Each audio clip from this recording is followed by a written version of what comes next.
I mentioned to you on Monday, I believe, that this past Saturday I went to a birthday party for one of the members of my church and organization, Ozzy. And Ozzy, she turned 80 years old. She's now 80 years old, and she's in good health, sound mind, lots of energy. She's been a member of the organization slash church for the last 20-something years, a faithful member, in that she's always supported in whatever we needed. I counseled with her family over the years, and it's just been a really good relationship. At this birthday party, they showed a video, a film of her, her background, her history over the years, and it was remarkable in that and I knew some of the things about her, but a lot of the things, or some things I did not know. And she grew up in Louisiana, Arkansas, somewhere down in there in the country at a time when we had there were the Jim Crow laws and things like that. She grew up what would be considered as being poor nowadays, but growing up in those days, you did not consider yourself as being poor. When I was growing up in Alabama, it never, ever occurred to me, not one time, that I was poor. And the reason for it, because in those days, you have family. You have parents and grandparents and cousins and uncles and people around, and everybody just kind of doing their thing, being there, helping, and whatever it would take. We were just living, growing up and being independent. And Ozzy grew up in that way. She had, I think, about 10 siblings, I believe. And somewhere in there, a lot of them, brothers and sisters. And they grew up in a tin roof house, a little like a plantation house, like what I grew up in. So they showed this on the film, how she grew up in this little house, and her father and mother taught them to work, and, just how things were.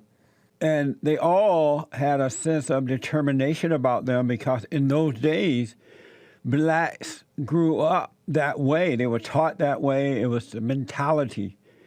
When we were growing up, we were not going to college wasn't a primary thing, even though it was encouraged in some ways, because a lot of kids grew up and they went to black universities around the country.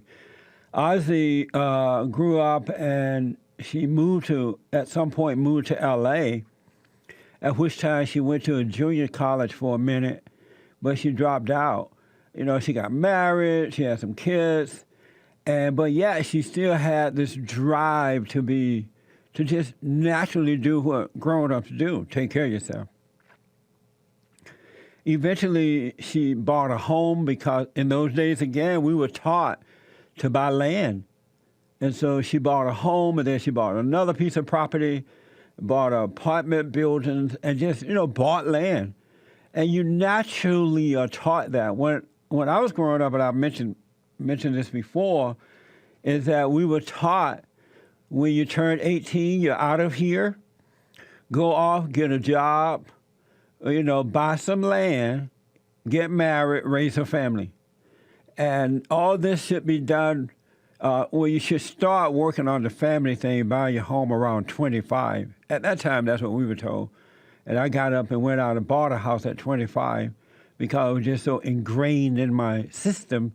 I didn't know that you couldn't buy one at 25. So when I did it, and Ozzy did the same thing. And I didn't know her growing up. I just met her once I started buying. And then she started and founded a preschool, bought some land, started this preschool, and has been running that for almost, I think she said 30 years. And even some of the adults were there at her party who had gone through her preschool, and their children have gone through their children. She still has the preschool, even though she's 80 years old. She has a lot of energy, so she's still running the school, even after people have told her, oh, you should sell it. But, it's keep her energized and going forward. She's bought land down in Georgia and other places. And I tell you this story because there is this notion now that you have to go to college. I mean, that's for the most part, exceptions to the rule, of course, but for the most part, kids are taught, and this includes black kids and white kids and other kids, that you finish high school, you go to college, you get into the best school, blah, blah, blah. And I mentioned that we have a Bond Academy for Entrepreneurs where we are teaching young boys from the age of 15 and up, all races, how to start businesses because they have a lot of, inside of them, they have this desire to have different forms of businesses, different types. But because they didn't have parents to be an example for them, they don't know how to get them going. So we're helping them by bringing in speakers and, businessmen and women who have succeeded. And just every aspect, we show them. We have a bond credit union where we loan them the money as needed and they pay back with interest. And I'm seeing a natural talent come out of these young men. It is naturally there. And now that they have focused in on it, they're learning so much and they're so excited. They can't believe it. They didn't know, it was in them like this. But when we were growing up, we knew. We didn't know anything else because college wasn't the primary thing. Trade school was pushed more so than college. But just simply being taught to work hard at day one. I say work hard, but to work and to invest. Booker T. Washington taught that at Tuskegee Institute. Buy land. Every man should own some land. Get yourself a little piece of land. If you don't own land, you shouldn't be able to vote. You shouldn't be allowed to. But so we have this entrepreneur program, and we're teaching these young men how to, start and run a business. The mindset, we're creating that mindset or opening it up. The mindset is already there, but we're showing them how to open it up. Ozzy is such a great, just impression, because she has encouraged other young women to do the same thing. Over the years, I ran into it. I know many young people who have gone to college, and they are now in debt. I mean, some like $70,000, the highest I've heard, in debt. So once they get out of school, and if they find a job, they spend a lifetime paying that money back in debt, paying that debt back. And sometimes they don't get jobs right away, and then sometimes they get the job, but the jobs don't pay as much as they need. And so I'm thinking it's a horrible mistake to be encouraging your kids to just go to college rather than being an example of them getting a good trade or you teaching them a trade while growing up, because it's easier and less costly that way than it is to just give your money to a university. Just imagine being in debt $70,000 once you graduate from a college, right? That kind of money could have gone into your own business. Those same payments could have been invested into your own business. If you're going to spend $70,000 up to $100,000 getting a so-called college education, why not take that money and just build your own business? And then these people are coming out of these universities and they are as dumb as a doorknob, no character, no love, no sense of direction, and yet they are being encouraged to go to college. It's the dumbest thing I've ever seen. Rather than teaching your children to be independent by you being independent. Independent means you can have a job working for someone else, but you're using your money wisely. You are investing your money. You are, by example, showing your children how to save. And, and some people, I guess you have to go to school to be a teacher. But go to school and be a teacher, but come back and invest and have a life. I would not recommend you keep encouraging your children to spend all this money in these universities And you see how brain dead they're coming back. They're returning home brain dead. You don't recognize your own children. Ozzy, 80 years old, and now she's, financially well off. She's well set. Doesn't have to worry about anything. It's a waste of time to go to college, folks. Put your money into those payments can go into your own business. So, what do you think about that idea of paying $70,000 to $100,000 in college fees, or investing that in your own adventure, your own life? I think that's a nice idea. Nice.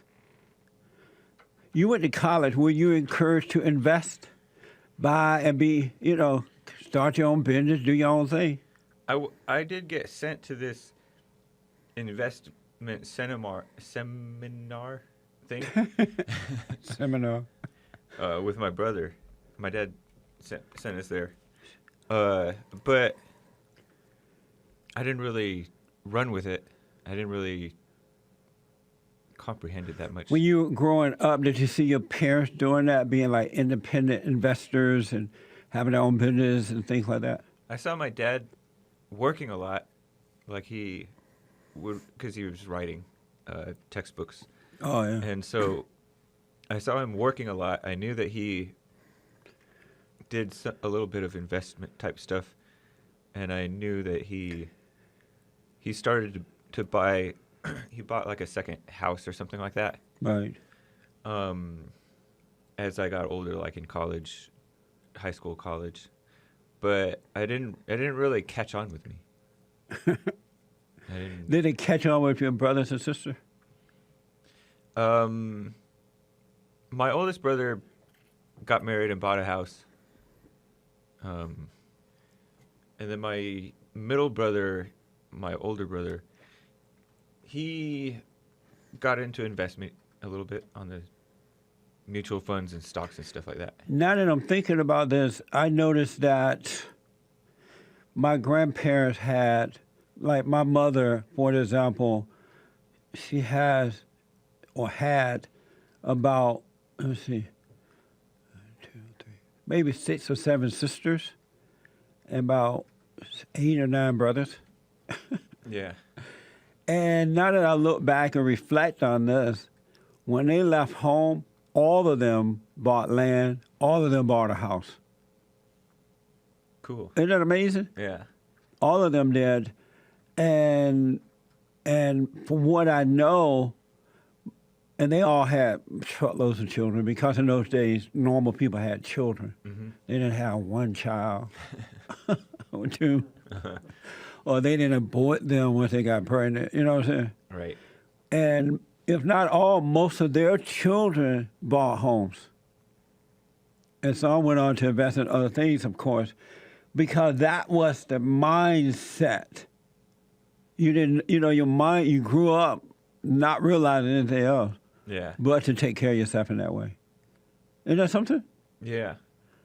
But now their children are all going to college and that kind of stuff. So even though they're doing very well, they're still going to college. And you've seen these young men that we're working with in the Bond Academy. Mm-hmm. And you see how bright they light up once they realize they can do it? Yeah. And it's simple and not what they, it's not complicated at all. Yeah. That's amazing to see that, right? Mm-hmm. It's cool. Yeah. I'm more excited about it here, folks. He's still young. But and Ozzy, Ozzy. Yep. And you see all her energy, and right. She wear her big church hats, and she's all dressed up. And yeah. She was dancing at the party. I can imagine. They had a DJ at this party that played old music when we were going to the honky tonk down in Alabama. And I guess they must have played it because that's the kind of music she grew. It was so good, the music was. Yeah. And because it reminded me of growing up as a kid. It was really nice. But you can do it, folks. You can really do your own thing. I think it's a mistake to be teaching children just to go to college. Nowadays, and then the black folks, when I was growing up, at one time they were not trying to follow the white man. meaning that, oh, the white people getting a college degree, so we got to do it too, right?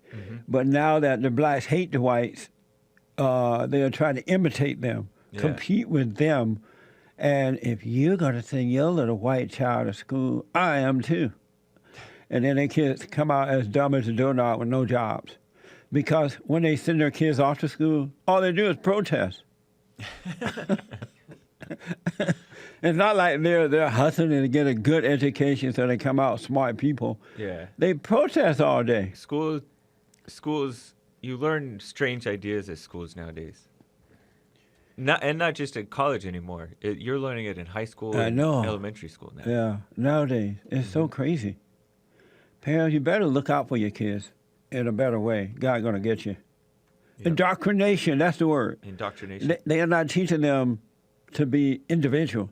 And even though they're wasting their time protesting and hating the white folks and living in separate dorms, and they want to sit on the other side of the lunchroom, not with the white folks, they come out of school, now they're in debt. Yeah. And then they blame that on the white man. And then they vote for Bernie Sanders. The white man overcharged us because we were black.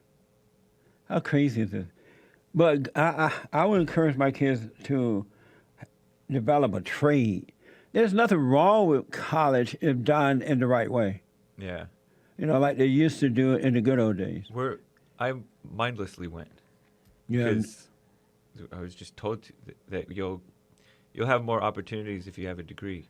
Who told you that? My dad told me that. And so far, I haven't done anything where I needed any more opportunities because of having a degree. No. Amazing.